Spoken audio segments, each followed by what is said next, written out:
First of all, I think we should have had years ago, and also our mayor said that the other day in a conference, we should have had these discussions we have now. We should have had them back in, I think he said, 2019 or 18. So the citizens of Aarhus haven't really been involved till now, and actually this is very late in the decision-making process.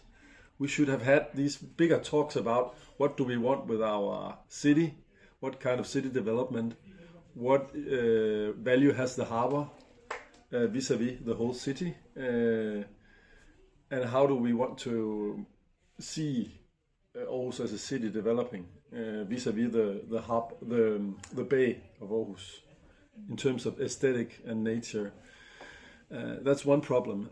It's just 36 people that are going to write a letter to the citizen, to the city council. Each of the 36 persons are going to write their own personal letter. So they are not actually engaging in a process where they are doing any collective learning.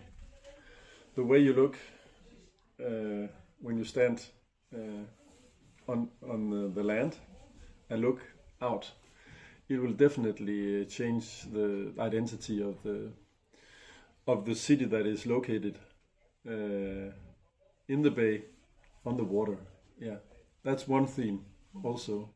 Not to mention the quality of the sea, the water, all the living organisms, and the climate crisis. This is, I mean, we have gotten so many wake-up calls in terms of climate crisis and biodiversity crisis.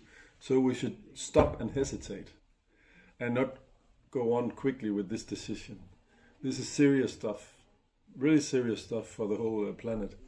And this of course, this big proposal for this expansion has also become a big symbol for this cultural class.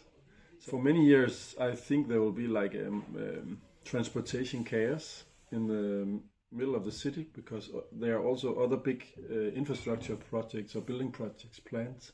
So on the short term, there will be a lot of moving around, a lot of trucks driving with earth, what do you call it, soil, to transport that. And of course, it will change the aesthetic of the whole city. And also, it will be even harder to get to the sea, because you'll get a harbor that is even more in front of the city, and that's a problem, I think.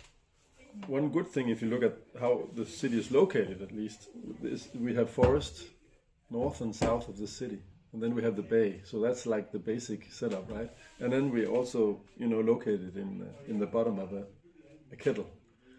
But that's the physical setup. I think in Aarhus we have a problem with our self-confidence. So we want to compare ourselves to Copenhagen or Berlin, and that's still a problem, because we want to build high rises and expand and take it all. So this is also part of the mental problem. At least with some of the politicians, they want us to become bigger and compare us to other cities, and so that's also part of the identity. But that's not my identity. That's not how I feel we should do. Aarhus is also called the world's smallest big city. So we have this tension about being a small city where you can easily take your bike and drive around, and there's also like one center, right? And then the other hand, we want to expand, and we like to say that we're good at stuff. So we have this tension built in. When I was a kid, my dad used to drive me around in the harbor, and we looked also at the industry buildings and city life or industry life on the harbor, and that's of course interesting. But today it's all locked away. You can't go out on the container harbor and drive around with your dad, right?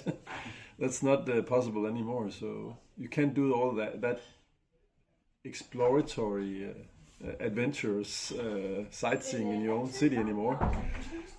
that at least I can touch my heart now and say that was part of what I connected to with the harbor. You know, looking at enjoying the life, the working life on the harbor, and that's been very separated these days. Maybe that's also why we can't really identify, because it's behind fences and security gates.